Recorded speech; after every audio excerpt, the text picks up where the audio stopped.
ក្នុងករណីដែលលំហាត់ចម្លាស់វងរបស់យើងហ្នឹងមានពាក្យថាជួបគ្នាឬក៏ជិតគ្នាការអ្នកក្នុងចំណោម n អ្នកមែនទេបាទ n អ្នកហ្នឹងគឺអ្នកនេះ n នេះគឺចំនួនអ្នកអង្គុយទាំងអស់ជុំវិញតុហ្នឹងហើយមានការអ្នកហ្នឹងអង្គុយជួបគ្នាបាទ2អ្នកឬក៏3អ្នកអង្គុយជួបគ្នាអង្គុយជិតគ្នាអញ្ចឹងណាបាទអញ្ចឹងយើងប្រើរូបមន្តបែបនេះបែបហ្នឹងគឺតាំងឲ្យចម្លាស់ណាបាទគឺស្មើការ factorial បាទគុណជាមួយ n ដកការ factorial ណាបាទលោកបង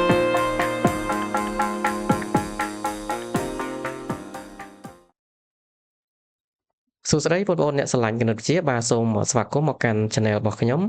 បាទអញ្ចឹងថ្ងៃនេះខ្ញុំលើកយកមេរៀនចម្លាស់ជាចុងក្រោយហើយនៃមេរៀនចម្លាស់នេះមកធ្វើការបង្ហាញជូនបងប្អូនណាបាទបន្ទាប់ពីយើងបានសិក្សាទៅលើចម្លាស់នៃ n ធាតុបាទចម្លាស់នៃ a ធាតុយកចេញពី n ធាតុហើយនឹងចម្លាស់ចំដាននៃ a ធាតុយកចេញពី n ធាតុណាថាតើចម្លាស់ចុងក្រោយដែលខ្ញុំនឹងយកមកបង្ហាញជូនបងប្អូននៅក្នុងវីដេអូនេះតើតកតងទៅនឹងចម្លាស់អ្វីដែរបាទអញ្ចឹងខ្ញុំលើកយកឧទាហរណ៍ពីជីវភាពរស់នៅប្រចាំថ្ងៃរបស់យើងបាទតកតងនឹងការអង្គុយជុំគ្នាណាបាទអញ្ចឹងតកតងការអង្គុយជុំវិញតុមូលបាទតកតងការអង្គុយហូបអាហារបាទការអង្គុយជុំវិញតុមូលតកតងទៅលើការពិភាក្សាកិច្ចការក្រុមកិច្ចការផ្ទះបាទឬក៏នៅក្នុងកម្មវិធីជួបជុំផ្សេងៗណាដែលបងប្អូនតែងតែទៅហ្នឹងគឺយើងអង្គុយនៅជុំវិញតុមូលនឹងឯងណាបាទអញ្ចឹងចម្លាស់ដែលខ្ញុំនឹងលើកយកមកបង្ហាញជូនបងប្អូននៅថ្ងៃហ្នឹងគឺចម្លាស់វងណាបាទព្រោះយើងអង្គុយជុំវិញតុមូលអញ្ចឹងតុមូលរបស់យើងវាមូលជារង្វង់អញ្ចឹងគេហៅថាចម្លាស់វងបាទគេមិនហៅថាចម្លាស់រង្វង់ទេបាទពាក្យថាវងហ្នឹងគឺបាទគឺជុំវិញមូលណាបាទជុំវិញឲ្យមូលអញ្ចឹងណាបាទអូខេអញ្ចឹងនៅក្នុងវីដេអូនេះខ្ញុំនឹងបង្ហាញជូនបងប្អូនណាបាទនៅរបៀបគណនាចម្លាស់វងនឹងឧទាហរណ៍ថាបើសិនជាបងប្អូនមានមិត្តភ័ក្តិបងប្អូនបាទ5ទៅ6នាក់អញ្ចឹងទៅអញ្ចឹងបើសិនជាបងប្អូនចង់គណនាចំនួនចម្លាស់ដែលអង្គុយជុំវិញតុមូលហ្នឹងថាតើគេអាចគណនាបានប្រមាណរបៀបអញ្ចឹងណាបាទគេមានរូបមន្តនៅក្នុងការគណនាហ្នឹងដូចមិនដាច់ដែរណាបាទហើយបើសិនជាមានសំណួរគេសួរតាក់ទងទៅនឹងការរកចំនួនចម្លាស់ហ្នឹងក្នុងករណីដែលមានអ្នកអង្គុយចិត្តគ្នាអញ្ចឹងទៅបាទអង្គុយចិត្តគ្នាអញ្ចឹងទៅឬក៏មានអ្នកដែលអង្គុយទល់មុខគ្នាអញ្ចឹងទៅណាថាតើគេដោះស្រាយបែបម៉េចដែរណាបាទនៅក្នុងការគណនាចំនួនចម្លាស់របស់វានោះណាបាទអូខេអញ្ចឹងបងប្អូនចង់ចេះគណនាចម្លាស់វងបាទគណនាចំនួនចម្លាស់នៅក្នុងករណីដែលមានអ្នកអង្គុយជួបគ្នាឬក៏មានអ្នកអង្គុយទល់មុខគ្នានោះអញ្ចឹងបងប្អូនសិក្សាវីដេអូរបស់ខ្ញុំពីដើមដល់ចប់ទៅបងប្អូននឹងចេះដោះស្រាយនៅលំហាត់ប្រភេទហ្នឹងឯងណាបាទអូខេអញ្ចឹងកុំឲ្យខាត់ពេលយូរយើងទៅមើលឧទាហរណ៍បាទអញ្ចឹងគេតម្រៀបបាន4សន្លឹកបាទបានទាំង4សន្លឹកហ្នឹងគឺមានលេខ6លេខ7លេខ8និងលេខ9ណាបាទដាក់ជារង្វង់បាទអញ្ចឹងគេសួរថាតើគេបានលទ្ធផលចំនួនប្រមាណបែបណាបាទក្នុងករណីគេតម្រៀបបាន4សន្លឹកដាក់ជារង្វង់បែបហ្នឹងណាបាទអញ្ចឹងបើសិនជាគេតម្រៀបបាននេះបាទជាជូដេកអញ្ចឹងបងប្អូនចេះហើយគឺយើងអាចគណនាចំនួនលទ្ធផលដែលអាចកើតឡើងទាំងអស់ហ្នឹងគឺយើងប្រើរូបមន្តចម្លាស់នៃ n ធាតុហ្នឹងមែនទេបាទតែអានេះគឺចម្លាស់វងយើងអាចប្រើរូបមន្តចម្លាស់នៃ n ធាតុបានទេណាបាទអូខេអញ្ចឹងថាតើយើងតម្រៀបបានប្រមាណរបៀបណាបើសិនជាយើងរៀបជារង្វង់ណាអញ្ចឹងបងប្អូនអាចពិសោធន៍ដោយខ្លួនឯងបានហើយបងប្អូនសរសេរលេខ6លេខ7លេខ8និងលេខ9ហ្នឹងនៅលើกระดาษទៅបាទហើយបងប្អូនកាត់វាជា4បែបហ្នឹងមកហើយបងប្អូនយកមករៀបថាតើបងប្អូនអាចរៀបបានលទ្ធផលប្រមាណបែបទៅណាបាទអញ្ចឹងយើងមកមើលដំណោះស្រាយណាបាទអញ្ចឹងរកចំនួនលទ្ធផលដែលយើងតម្រៀបបាន4សន្លឹកហ្នឹងជារង្វង់ណាបាទអញ្ចឹងមកបងប្អូនមើលខាងក្រោមមកខ្ញុំនឹងរៀបឲ្យបងប្អូនមើលណាថាតើយើងនឹងរៀបយ៉ាងដូចម្តេចដែរណាបាទយើងតម្រៀបបាន4សន្លឹកហ្នឹងគឺបានលេខ6លេខ7លេខ3លេខ4ដាក់ជារង្វង់ណាអញ្ចឹងក្នុងការរៀបបាន4សន្លឹកដាក់ក្នុងរង្វង់បែបនេះបងប្អូនត្រូវជ្រើសរើសបានណាមួយក្នុងចំណោមបានទាំង4ហ្នឹងដាក់ឲ្យវានៅថេរមួយកន្លែងណាបាទដាក់ឲ្យនៅថេរមួយកន្លែងគឺមិនឲ្យវាផ្លាស់ប្ដូរទៅណាទេបាទគឺទុកឲ្យវានៅជាប់តែមួយកន្លែងតែម្ដងណាអញ្ចឹងឧទាហរណ៍ថាបើសិនជាបងអូនជ្រើសលេខ6ឲ្យវានៅថេរមួយកន្លែងអញ្ចឹងលេខ7លេខ8លេខ9នេះបាទគឺបងអូនត្រូវធ្វើចម្លាស់វាទៅណាបាទឬបើសិនជាបងអូនជ្រើសរើសលេខ7ហ្នឹងឲ្យវាថេរនៅមួយកន្លែងគឺមិនឲ្យវាផ្លាស់ប្ដូរទៅណាអញ្ចឹងបងអូនធ្វើចម្លាស់នៃលេខ6លេខ8លេខ9ទៅណាបាទ អូខេនេះហើយគឺជារបៀបនៃការរកចំនួនចម្លាស់វងណាបាទប៉ុន្តែគេមានរូបមន្តនៅក្នុងការគណនាប៉ុន្តែខ្ញុំចង់តែពិសោធន៍ឲ្យបងប្អូនយល់សិនណាក្នុងករណីហ្នឹងណាបាទអូខេតោះឥឡូវបងប្អូនមើលខ្ញុំរៀបណាបាទអញ្ចឹងយើងមានលេខ6បាទអញ្ចឹងយើងរៀបពីឆ្វេងមកស្ដាំណាបាទយើងធ្វើចម្លាស់វងហ្នឹងដោយយើងដាក់លេខ6អញ្ចឹងហើយយើងរៀបជារង្វង់ហ្នឹងដោយដាក់ពីឆ្វេងមកស្ដាំបាទអញ្ចឹងយើងដាក់លេខ6ឲ្យនៅថេរមួយកន្លែងអញ្ចឹងខ្ញុំប្រើពណ៌ខុសពីពណ៌បានផ្សេងណាបាទអញ្ចឹងបានលេខ6លេខ7បានលេខ7លេខ8លេខ9នេះគឺខ្ញុំដាក់ពណ៌សណាបានលេខ6គឺខ្ញុំដាក់ឲ្យវានៅថេរមួយកន្លែងអត់ឲ្យវាផ្លាស់ប្ដូរទៅណាទេអញ្ចឹងខ្ញុំដាក់ពណ៌លឿងអញ្ចឹងណាបាទអញ្ចឹងបន្ទាប់ពីលេខ7មកយើងរៀបលេខ8ឃើញទេបាទបន្ទាប់មកយើងរៀបលេខ9ណាឃើញទេបាទយើងរៀបជាវងអញ្ចឹងណាអញ្ចឹងយើងបានមួយរបៀបមែនទេបាទបន្តមកទៀតយើងលេខ6ហ្នឹងគឺយើងអត់ឲ្យប្រែប្រួលទៅណាទេបាទយើងរៀបពីឆ្វេងមកស្ដាំបែបហ្នឹងណាបាទចេញពីលេខ6មកតាមខាងស្ដាំណាបាទអូខេអញ្ចឹងយើងទុកលេខ7ដដែលបាទយើងធ្វើចម្លាស់លេខ8លេខ9មែនទេបាទអញ្ចឹងលេខ9មកដាក់លេខ8មកបាទរៀបលេខ8ចូលកន្លែងលេខ9វិញមកយើងបានមួយរបៀបទៀតមែនទេបានពីររបៀបហើយបាទអញ្ចឹងលេខ6ហ្នឹងគឺខ្ញុំទុកនៅនឹងដដែលហើយខ្ញុំរៀបពីស្ដាំទៅឆ្វេងណាបាទគិតពីឆ្វេងទៅស្ដាំបាទពីឆ្វេងទៅស្ដាំណាបាទគិតមកអញ្ចឹងណាបាទរៀបមកអញ្ចឹងដូចដាក់ខ្ញុំដាក់សញ្ញាព្រួយនេះបាទបើសិនជាខ្ញុំនិយាយមិនត្រូវសូមអធិស្ឋានផងណាកន្លែងហ្នឹងបាទគឺខ្ញុំរៀបដូចសញ្ញាព្រួយហ្នឹងបាទគឺខ្ញុំរៀបបែបហ្នឹងណាបាទអញ្ចឹងឥឡូវយើងយកលេខ8មកដាក់កន្លែងនេះម្ដងណាហើយយើងធ្វើចម្លាស់នៃលេខ7ហើយនិងលេខ9ណាអញ្ចឹងលេខ7ខ្ញុំដាក់ទៅនេះលេខ9ដាក់ខាងនេះបាទយើងបានមួយរបៀបទៀតបាទខ្ញុំទុកលេខ6ឲ្យនៅតំណែងដដែលបាទលេខ8ខ្ញុំទុកដដែលតែខ្ញុំធ្វើចម្លាស់នេះបាទចម្លាស់លេខ7និងលេខ9នេះយើងលេខ9រុញមកកន្លែងលេខ7ដែរហើយលេខ7រុញទៅកន្លែងលេខ9ណាបាទអញ្ចឹងយើងបានមួយរបៀបទៀតដែរមែនទេបាទបន្តមកទៀតលេខ6ខ្ញុំទុកតំណែងដដែលបាទឥឡូវយើងរុញលេខ9មកបាទមកកន្លែងលេខ8នេះម្ដងណាបាទហើយលេខ8យើងដាក់ខាងនេះបាទលេខ7យើងដាក់ខាងនេះមែនទេបាទអូខេបន្តមកទៀតយើងបានមួយរបៀបទៀតហើយអញ្ចឹងយើងបាន5របៀបមែនទេអញ្ចឹងលេខ6យើងទុកនឹងដដែលតែលេខ6ទុកនឹងដដែលបាទលេខ9យើងទុកទៅនឹងដដែលតែយើងឆ្លាស់គ្នានៃលេខ7និងលេខ8នេះណាបាទឆ្លាស់គ្នាលេខ7លេខ8នេះមកបាទលេខ7ខ្ញុំរុញមកកន្លែងលេខ8ហើយលេខ8ខ្ញុំរុញទៅកន្លែងលេខ7បាទអញ្ចឹងអស់ហើយមែនទេបាទអញ្ចឹងយើងឃើញថាក្នុងការតម្រៀបបាន4ស្លឹកនេះបាទដែលមានស្លឹកបានលេខ6លេខ7លេខ8លេខ4នេះដាក់ជារង្វង់បែបនេះដោយយើងត្រូវរក្សាលេខណាមួយបាទបងប្អូនជ្រើសរើសលេខបាត់ណាមួយទៅទុកឲ្យវានៅថេរនឹងមួយកន្លែងណាកុំឲ្យវាឆ្លាស់គ្នាបានណាបាទឲ្យវានៅមួយកន្លែងកុំឲ្យវាទៅណាណាបាទហើយបានលេខផ្សេងទៀតបងប្អូនរៀបឲ្យឆ្លាស់គ្នាទៅអញ្ចឹងយើងឃើញថាលទ្ធផលដែលយើងអាចរៀបបានទាំង4ស្លឹកហ្នឹងជារង្វង់ហ្នឹងគឺយើងអាចរៀបបាន6របៀបណាបាទបងប្អូនរាប់បាទ2 4 6បាទនេះណាបាទអញ្ចឹងដូចនេះចំនួនលទ្ធផលដែលកើតឡើងទាំងអស់គឺមាន6របៀបបាទមាន6របៀបណាបាទអូខេអញ្ចឹងបងប្អូនសង្កេតមកណាបាទអញ្ចឹងបើគេតម្រៀបបាន4ស្លឹកនេះជាជូដេកបើយើងរៀបជាជូដេក4ស្លឹកគឺយើងបានតាមចម្លាស់នៃ n ធាតុគឺស្មើនឹង n factorial មែនទេបាទអូខេបន្តទៅទៀតយើងឃើញថាជូដេក4ជូបាទជូដេក4ជូលេខ6លេខ7លេខ8លេខ4បាទលេខ7លេខ8លេខ4លេខ6លេខ8លេខ4លេខ6លេខ7លេខ4លេខ1លេខ7លេខ8នេះបើសិនជាយើងរៀបជាជូដេកវាមាន4ជូមែនទេបាទវាមាន4ជូវាមាន4របៀបប៉ុន្តែបើសិនជាយើងរៀបជារង្វង់គឺចំនួន4តម្រៀបនេះគឺគេគិតតែមួយរបៀបទេណាបើសិនជាយើងរៀបជារង្វង់គេគិតតែមួយរបៀបទេបាទហេតុអីក៏ជាចម្លាស់ជូដេកនេះគេគិតថាវាជា4របៀបតែបើសិនជាយើងយកមករៀបរង្វង់គេគិតតែមួយរបៀបនោះណាបាទអញ្ចឹងបងប្អូនមើលខ្ញុំបង្ហាញជូនបងប្អូនខាងក្រោមហ្នឹងណាបាទអូខេអញ្ចឹងលេខ6ណាបាទយើងរៀបចឹងមកលេខ6មកបន្ទាប់មកលេខ7ហ្នឹងណាបាទលេខ7មកលេខ8លេខ3មកលេខ5 9អញ្ចឹងយើងពវល់តុកហ្នឹងអញ្ចឹងយើងពវល់តុកបាទ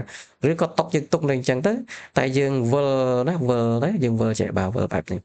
បាទអញ្ចឹងលេខ6យើងមកខាងនេះម្ដងណាបាទអញ្ចឹងយើងលេខ7មកទៅនេះឃើញទេបាទលេខ8មកទៅនេះលេខ4មកទៅនេះអញ្ចឹងបងឃើញទេវាតែមួយណា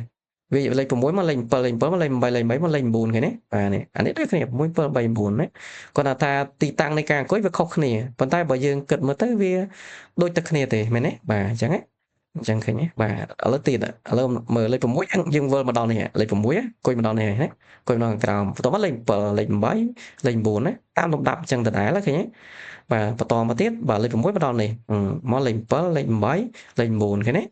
bạn chắc là nó cái tay mùi được bịp này đấy và cái tay mùi được bịp đấy bỏ sân chỉ dưỡng đi vị trí đồng vuông đó đôi dương bộ vào bài nâng giống này và dương bộ vào cờ trùng vinh tổng chẳng đấy bạn nó cái tay mùi được bịp này còn tay vào sân thì là không chủ đế cái kịch buồn được bịp xình này đấy bạn chẳng miền đây tha chùm nôn chùm lá vốn đó tay chiêng chùm nôn chùm lá chủ đế buồn đòn đấy mà chùm nôn này chùm lá vốn tay chiêng chùm nôn chùm lá này chủ đế buồn đòn bát này dương do mà rip cứ miền buồn sờ lật chẳng kia này dây này nóng lệch buồn là ngày mấy đấy bà cònสังเกตคนấy này chẳng chùm nôn chùm lá vốn này buồn thiết bà cứ miền buồn phạ tôi với lợi buồn đấy bà đôi xa té chùm nôn chùm lá vốn nắng vì miền chùm nôn chùm lá nắng tay chiêng chủ đế buồn đòn chẳng này bà chẳng dương do buồn phạ tôi với đây chỉ chủ đế và buồn ấy cứ buồn này bà lại buồn đấy đôi khné đấy bà đôi khné nắng bà về tay chiêng buồn đòn chẳng này bà chẳng dương thư ca kia này máu bà này bốn ấy bốn phạt tôi giới dương xây bốn con bay phạt tôi giờ đấy bà đậm bay dương sầm bốn cháo đó này bà chẳng biết nó sợ bay phạt tôi giờ thì bay phạt tôi giờ đấy chắc ai xây bốn đọ mùi bà đấy phải nhé bà chắc bay phạt tôi giới chắc ai xây bốn đọ mùi chẳng dương miền ban buôn sờ lạc mà đấy buôn sờ lạc hay mùi đó mùi chùm nôn ban na mùi này dương chưa được ban na mùi anh ở thèo phải nhé bà ban na mùi ở thèo chẳng dương khơi tha dương miền ban buôn sờ lạc mến và ta đọc về dương riệp chia rồng vuông đôi dương khơi chầm la té tại bay thiệt thì đôi dương khơi chầm la tại bay thiệt thì mày đấy bà rứ coi dương từ xây buôn đọ mùi chẳng từ bà phạt tôi giờ đấy bà hay bay phạt tôi giờ cứ smile bầm mùi mình chẳng ấy bà bôn bàn đến bôn bàn đăng hay nè bà ok chẳng dương từ mơ chết tu tử bà chẳng chấm nôn chấm la vuông này ăn thiết cứ ăn phạt tôi giờ là lựa ăn nè bà rứ coi dương do ăn đọ mùi phạt tôi giờ của bà này nè bà chẳng đấy cứ chia rùa món là trong ca cái này chấm nôn chấm la này ăn thiệt chẳng bà sân dịp ôn miền mật phệประมาณ nè bà coi chung vinh tộc mù nắng chẳng bốn ai cái này chấm nôn chấm la vuông thật tá nhưng ai thuê chấm la ban ประมาณ bếp bà ôn vào rùa món ăn phạt tôi giờ lựa ăn của bán rứ có do ăn đọ mùi phạt tôi giờ có bà này bà chắc mùi nó đây xa té số tập ban mùi bị ná và mũi để trong bằng hành nó không có thể hò mình chẳng cứ dân oi lên nà mũi oi viên nữa thay mùi cả lại như lấy và oi lên nà mũi nó thay mùi cả lại đấy bà giật đỏ mùi được chảnh đấy bà ok nè tao ở lấy dương từ mờ lòng hạt cầm ru tìm mũi bà ru xa mũi bên mình nô chả bốn nè năng không bên pin nè bà ông cuối hộp bái chung với tóc mùi mùi nè bà chẳng cana càng coi hộp bái chung với tóc mùi bạn ấy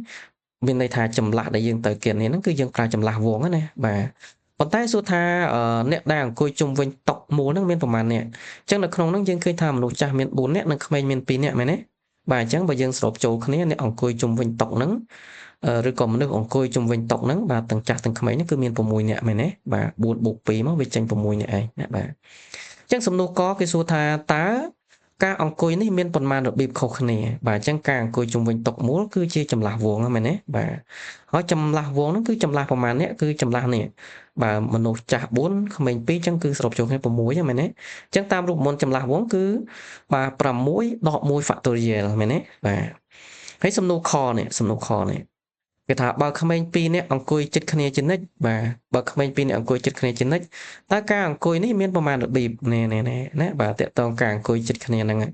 chẳng sầm nụ bài đấy cứ bên này giống nó không cả sắc xa từ lời miền chầm la năng nè bà chẳng sầm ôn cho chặt tục đắt từ lời sầm nụ năng nè bà ok chẳng dương từ mơ đồng nọ sải bà chẳng sầm nụ có cứ rốt chầm nụ được bịp ông coi này bà cứ rốt chầm nụ được bịp đây mình nụ cha bố nè năng không anh pi nè nó coi chung mình tộc mùa năng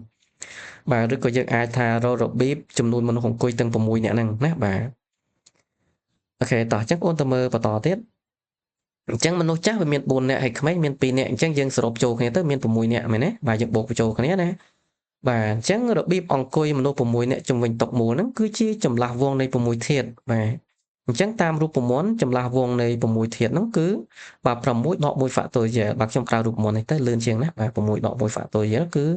6ដក1បងហ្នឹងគឺស្មើនឹង5មែនទេបាទអញ្ចឹង5 factorial គឺជាផគុណចាប់ពី5ដល់1បាទ5គុណ4គុណ3គុណ2គុណ1ទៅបាទបងធ្វើការកែនេះទៅគឺបាន120ចឹងមានន័យថាមនុស្សទាំង6នាក់ហ្នឹងអង្គុយជុំវិញតុមូលហ្នឹងបើសិនជាយើងចង់ធ្វើចម្លាស់ជារង្វង់ណាបាទឬក៏យើងហៅថាចម្លាស់វងហ្នឹងគឺបានចំនួន120របៀបបាទអូខេណាបាទអញ្ចឹងយើងឆ្លើយប្រាប់គេទៅអញ្ចឹងការអង្គុយនៃមនុស្ស6នាក់ជុំវិញតុមូលហ្នឹងគឺមានចំនួន120របៀបខុសៗគ្នាណាបាទអូខេចូលទៅដល់សំណួរខណាបាទរកចំនួនរបៀបអង្គុយបើក្មេង2នាក់នោះអង្គុយជិតគ្នាជានិច្ចបាទអញ្ចឹងបើមានក្មេងឬក៏ចាស់ក៏ដោយណាបាទ2នាក់ឬអញ្ចឹងហើយ2នាក់បាទ2នាក់ឬក៏3នាក់ដែរដូចគ្នាទេបាទគឺអង្គុយជិតគ្នាឬក៏អង្គុយជួបគ្នាជានិច្ចអញ្ចឹងថាតើយើងនឹងមានវិធីសាស្ត្រក្នុងការរកចំនួនចម្លាស់ហ្នឹងយ៉ាងដូចម្ដេចណាបាទអូខេអញ្ចឹងមុននឹងបន្តទៅដំណោះស្រាយនៃសំណួរខហ្នឹងសម្រាប់បងអូនថ្មីដែលចូលមកកាន់ channel របស់ខ្ញុំហ្នឹងបាទដែលបងអូនមិនទាន់បានចុច Subscribe channel របស់ខ្ញុំទេបាទសូមបងអូនចុច Subscribe channel របស់ខ្ញុំម្នាក់មួយទៅហើយចុចរូបកណ្ដឹងទៅដើម្បីបានវីដេអូរបស់ខ្ញុំមើលមុនគេណាបាទអូខេហើយបើបងអូនគិតថាវីដេអូនេះល្អបាទបងអូនអាចចែករំលែកវីដេអូនេះទៅមិត្តភ័ក្តិរបស់បងអូនឲ្យគាត់បានសិក្សាផងណាបាទត្រៀមប្រឡងបាក់ឌុបនៅពេលខាងមុខនេះណាបាទអូខេតោះអញ្ចឹងយើងទៅរកដំណោះស្រាយណាបាទឥឡូវបងអូនមកមើលខ្ញុំបង្ហាញជូនបងប្អូនណាអញ្ចឹងនៅក្នុងចម្លាស់បើមិនថាចម្លាស់វងឬក៏ចម្លាស់ផ្សេងទេបើសិនជាមានក្មេង2នាក់អង្គុយជិតគ្នាជានិច្ចឬក៏2នាក់អង្គុយជិតគ្នាជានិច្ចបែបនេះអញ្ចឹងគេគិតថាក្មេង2នាក់ដែលអង្គុយហ្នឹងណាគឺគេគិតថាអង្គុយរួមគ្នាតែមួយកន្លែងទេបាទអញ្ចឹងក្មេង2នាក់ដែលអង្គុយជិតគ្នាឬអង្គុយជួបគ្នាហ្នឹងអា2នាក់អង្គុយជួបគ្នាហ្នឹងបាទគេគិតតែអង្គុយរួមគ្នាតែមួយកន្លែងទេបើចឹងកន្លែងនេះខ្ញុំចង់បង្ហាញជូនបងថាឧទាហរណ៍ថាសិនជាបងចង់គណនាកន្សោមនៅក្នុងគណិតវិទ្យារបស់យើងមិនត្រូវការផ្ដុំវាមែនទេអញ្ចឹងការផ្ដុំយើងផ្ដុំ2ចំនួនចូលគ្នាហ្នឹងគឺដើម្បីឲ្យវាទៅចំនួនតែមួយមែនទេដើម្បីយើងធ្វើប្រមាណវិធីទៅលើចំនួនផ្សេងទៀតឃើញទេអញ្ចឹងការផ្ដុំ2ចំនួនហ្នឹងគឺយើងផ្ដុំដើម្បីឲ្យវាទៅតែមួយឃើញទេអញ្ចឹងការដែលឲ្យក្មេង2នាក់ហ្នឹងអង្គុយជិតគ្នាឬអង្គុយជួបគ្នាចំណុចបែបនេះអញ្ចឹងគេគិតថាក្មេង2នាក់ដែលអង្គុយជួបគ្នាហ្នឹងគេគិតថាគាត់អង្គុយតែមួយកន្លែងទេណាបាទតែមួយកន្លែងឯងប៉ុន្តែដោយសារក្មេងវាមាន2នាក់អញ្ចឹងចំនួនចម្លាស់ហ្នឹងគឺវាត្រូវ2 factorial របៀបណាបាទ2 factorial របៀបហ្នឹងមានន័យថានេះក្មេងហ្នឹងអាចអង្គុយនៅម្នាក់ឆ្វេងម្នាក់ខាងស្ដាំទៅឬក៏ម្នាក់ទៀតខាងស្ដាំឬម្នាក់ទៀតខាងឆ្វេងអញ្ចឹងវាមាន2 factorial របៀបណាបាទឬក៏មាន2របៀប2 factorial វាស្មើ2មិនអញ្ចឹងណាបាទ2របៀបបាទដូចខ្ញុំបង្ហាញគឺម្នាក់ឆ្វេងម្នាក់ស្ដាំឬក៏ម្នាក់ទៀតស្ដាំម្នាក់អង្គុយឆ្វេងអញ្ចឹងទៅណាបាទអញ្ចឹងយើងគិតថាអ្នកអង្គុយជុំវិញតុនោះមាន6នាក់អញ្ចឹងបើសិនជា2នាក់នេះគេគិតថាគាត់អង្គុយជួបគ្នាអញ្ចឹងហើយគេគិតថាគាត់នៅមួយកន្លែងអញ្ចឹងមានន័យថាកន្លែងដែលយើងត្រូវធ្វើចម្លាស់វងជុំវិញតុហ្នឹងគឺមានតែ5ធាតុទេបាទមានតែ5នាក់ទេពួកអា2នាក់នេះអង្គុយជួបគ្នាគិតមួយហ្នឹងមិនអញ្ចឹងហ៎បាទគិតមួយហើយអញ្ចឹងមនុស្សចាស់មាន4អញ្ចឹងក្មេង2នាក់អង្គុយជួបគ្នាគិតតែ1អញ្ចឹង4+ 1គឺតែ5ទេបាទមិនមែន6ទេអញ្ចឹងចំនួនចម្លាស់វងដែលយើងទៅត្រូវធ្វើជុំវិញតុមូលហ្នឹងគឺមានតែ5ដក1 factorial ទេបាទអូខេអញ្ចឹងបងប្អូនមើលបាទអញ្ចឹងគេគិតថាមានមនុស្សតែ5នាក់ទេអង្គុយជុំវិញតុមូលហ្នឹងណាបាទដូចដែលខ្ញុំបង្ហាញមកអញ្ចឹងដោយសារ2នាក់ហ្នឹងគេគិតថាគេគិតថា2នាក់អង្គុយរួមគ្នាគេគិតតែមួយកន្លែងអញ្ចឹងណាបាទហើយមនុស្សចាស់4ទៀតអញ្ចឹង4+ 1វាចេញ5ហ្នឹងមែនទេបាទអញ្ចឹងគេគិតថាមានតែ5នាក់ទេអង្គុយជុំវិញតុហ្នឹងណាបាទអញ្ចឹងរបៀបអង្គុយមនុស្ស5នាក់ជុំវិញតុមូលវាជាចម្លាស់វងនៃ5ធាតុហ្នឹងមែនទេបាទអញ្ចឹងចម្លាស់វងនៃ5ធាតុហ្នឹងគឺបាទគឺ5ដក1 factorial មិនអញ្ចឹងណាបាទ5ដក1 factorial អញ្ចឹងតាមគោលការណ៍ផគុណគឺយើងយកបាទ2 factorial ហ្នឹងមកគុណជាមួយនឹងបាទ5ដក1 factorial បែបនេះបាទ2 factorial ហ្នឹងគឺក្មេង2នាក់អង្គុយជួបគ្នាណាហើយ5ដក1 factorial នេះគឺជាចម្លាស់វងណាបាទ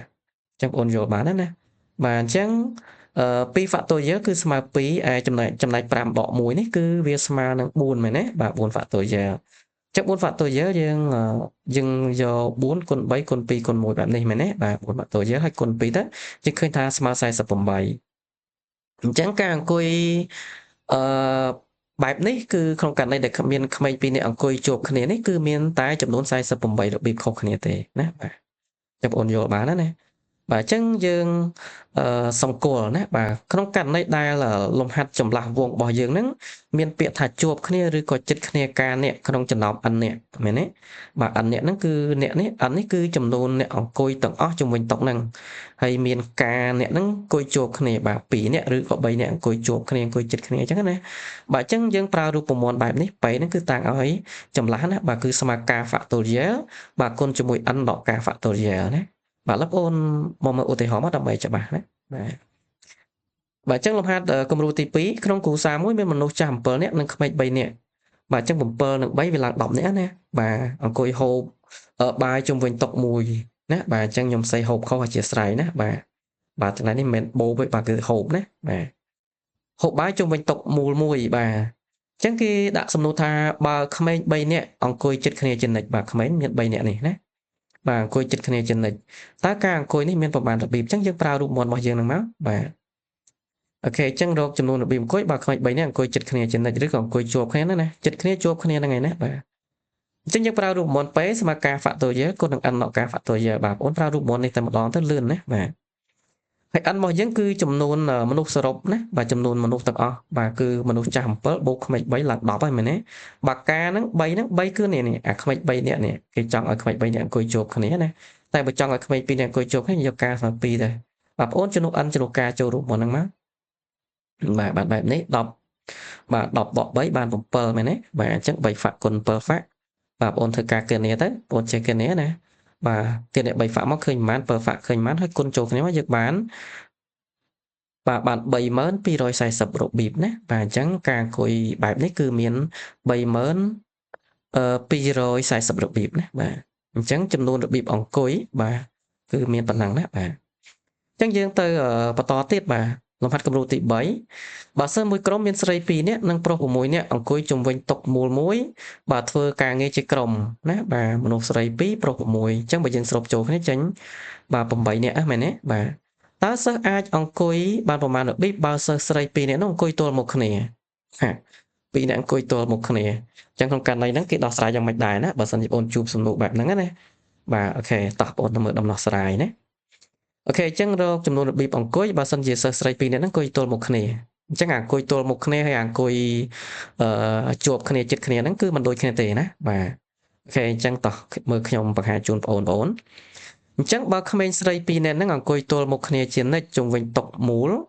នោះគេគិតថារបៀបដែលក្មេង2នាក់នេះអង្គុយគឺមានតែមួយរបៀបដែរទេណាបាទមានន័យថា A អង្គុយទល់មុខ B ឬក៏ B អង្គុយទល់មុខ A ហ្នឹងគេគិតថាវាដូចគ្នាបាទវាដូចគ្នាតែមួយរបៀបទេណាបាទបន្តទៀតក្មេងប្រុស6នាក់បាទក្មេងប្រុស6នាក់អង្គុយបាទជាចម្លាស់នៃ6ធាតុណាបាទអញ្ចឹងក្មេង6នាក់ទៀតដែលអង្គុយហ្នឹងក្រៅពីក្មេងស្រី2នាក់នោះបាទគឺយើងត្រូវធ្វើចម្លាស់នៃ n ធាតុបាទគឺជាចម្លាស់នៃ n ធាតុគឺ6 factorial របៀបមែនទេបាទអញ្ចឹងតាមគោលការណ៍ផលគុណគឺយើងបានចំនួនរបៀបអង្គុយគឺ1គុណនឹង6 factorial បាទ1ហ្នឹងដោយសារតែក្មេងស្រី2នាក់អង្គុយទល់មុខគ្នាហ្នឹងបាទគេគិតតែមួយរបៀបទេណាបាទដូចខ្ញុំបង្ហាញមកអញ្ចឹងA អង្គុយទល់មុខ B ឬក៏ B អង្គុយទល់មុខ A ហ្នឹងគេគិតតែមួយទេបាទមួយនេះមួយរបៀបគុណ6 factorial ទៅវា6 factorial ដែរមែនទេបាទផលគុណចាប់ពី6ដល់1ទៅវាស្មើ720របៀបណាអញ្ចឹងចំនួនរបៀបដែលក្មេងអង្គុយហ្នឹងគឺមានតែ720របៀបទេណាបាទអញ្ចឹងបងប្អូនមើលសម្គាល់ណាអញ្ចឹងករណីមានពាក្យថាទល់មុខគ្នាការអ្នកបាទមុខគ្នាការអ្នកក្នុងចំណោម m អ្នកបាទអញ្ចឹងជាទូទៅបើថាបើក្មេងស្រីប្រហែលអ្នកអញ្ចឹងទៅហើយប្រហែលអ្នកអង្គុយទល់មុខគ្នាហ្នឹងជាទូទៅការអង្គុយទល់មុខគ្នាអញ្ចឹងវាមានតែ2អ្នកទេដែលហៅថាទល់គ្នាណាមែនទេវាមិនដែលអង្គុយទល់មុខគ្នា3អ្នកទេបាទអង្គុយទល់មុខគ្នា2អ្នកអញ្ចឹងណា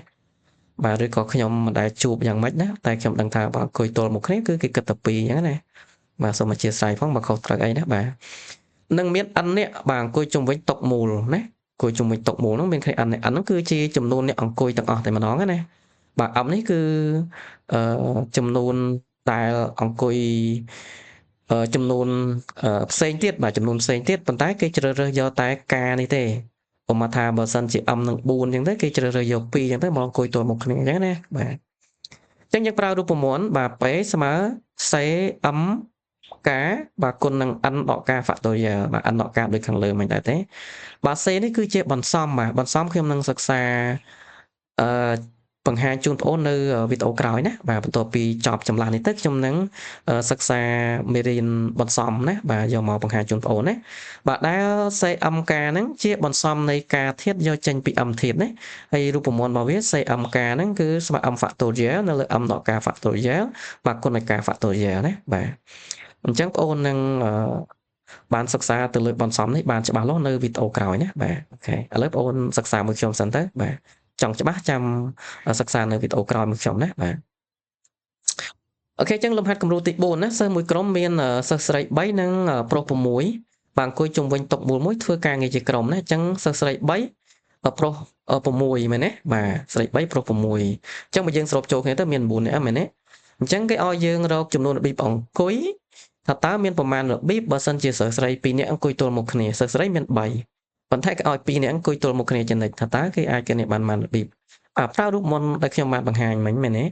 បាទរកចំនួន2អង្គុយបើសិស្សស្រី2នាក់អង្គុយទល់មុខគ្នាប៉ុន្តែស្រីយើងមាន3មិនមែនមាន2ដោយលំហាត់មុនទេណាបាទគឺមាន3អញ្ចឹង2ហ្នឹងគឺជ្រើសរើសចេញពី3នេះបាទអញ្ចឹងតាមរូបមន្ត P ស្មើ CMK គុណនឹង n ដកការណាបាទដែល n របស់យើងគឺយើង3បូក6នេះអង្គុយជុំវិញតុទាំងអស់ហ្នឹងគឺមាន9នាក់M គឺស្រីបាទស្រីមាន3ហើយការសៅ2ហ្នឹងគឺគេឲ្យស្រី2នាក់ហ្នឹងអង្គុយជុំវិញតុមូលហ្នឹងណាអង្គុយទល់មុខគ្នាបាទឲ្យស្រី2នាក់អង្គុយទល់មុខគ្នាហ្នឹងបាទអញ្ចឹងការស្មើ2ណាហើយ M នេះគឺស្រី3នេះបាទអញ្ចឹងយើងជំនួសបាទ M ជំនួសការជំនួស N អីនឹងចូលទៅបាទយើងបានបែបនេះណាអញ្ចឹង C3 2បាទបន្សំនៃ2ធាតុយកចេញ3ធាតុបាទអញ្ចឹងវាស្មើ3ហ្វាក់លើ3ដក2ហ្វាក់គុណ2ហ្វាក់បាទហើយ9ដក2នេះស្មើ7ហ្វាក់មែនទេបាទអញ្ចឹង3ដក2នេះបងប្អូនគេនេះមក3ដក2ឃើញមែនហើយ7 factorial បងប្អូនធ្វើការគេនេះមកមែនទេបាទអញ្ចឹងយើងពលាតអា3ហ្វាក់មិញគឺ3គុណ2ហ្វាក់ដើម្បីទុក2ហ្វាក់នេះសម្រួលមួយ2ហ្វាក់នៅខាងក្រោមនេះហើយ1 factorial ស្មើ1អញ្ចឹងកន្លែងនេះបាន3ហើយ7 factorial ជាផលគុណចាប់7ដល់1មែនទេបាទអញ្ចឹងយើងយក3មកគុណ7គុណ6ហោហែដល់1ហ្នឹងទៅបាទយើងឃើញថាវាស្មើនឹងបាទ15120របៀបណាអញ្ចឹងក្នុងករណីនេះគឺរបៀបអង្គុយដែលមានសិស្សស្រី3នាក់និងសិស្សប្រុស6នាក់ហើយគេចង់ឲ្យសិស្សស្រី2នាក់អង្គុយទល់មុខគ្នាចំណិចហ្នឹងគឺមាន15120របៀបណាអញ្ចឹងបងប្អូនចេះរកណាមែនទេបាទអូខេអញ្ចឹងមកដល់ប្រតិបត្តិនេះបាទគឺបងអូនត្រូវដោះស្រាយដោយខ្លួនឯងហើយណាបាទថាតើបងអូនអាចធ្វើបានប្រមាណភាគរយដែរអញ្ចឹងបើសិនជាបងអូនមិនទាន់ច្បាស់ទេបងអូនមើលលំហាត់គំរូឧទាហរណ៍ដែលខ្ញុំបង្ហាញខាងលើណាបាទអញ្ចឹងចំនួនចម្លាស់វងនៃn ធាតុគឺវាស្មើនឹង n ដក1 factorial ណាឬក៏ n factorial នៅលើ n factorial ណាបងអូនចាំហ៎ហើយបើសិនជាមានសិស្សអង្គុយទល់មុខគ្នាឬអង្គុយជួបគ្នាហ្នឹងក៏មានដែលខ្ញុំបង្ហាញពីខាងដើមដែរណាបាទហើយអរគុណច្រើនដែលបងប្អូនបានចំណាយពេលវេលាទស្សនាវីដេអូរបស់ខ្ញុំនេះពីដើមដល់ចប់ណាបាទអញ្ចឹងលោកគ្រូជូនពរបងប្អូនណាឲ្យបានជោគជ័យក្នុងការសិក្សាហើយនៅចុងចាំនេះប្រឡងជាប់បាក់ឌុបបាននិទេសល្អទាំងអស់គ្នាផងដែរណាបាទអូខេអញ្ចឹងសូមអរគុណអញ្ចឹងសូមរងចាំជួបខ្ញុំនៅវីដេអូថ្មីពេលក្រោយជាបន្តទៀតណាបាទសូមអរគុណសូមជម្រាបលា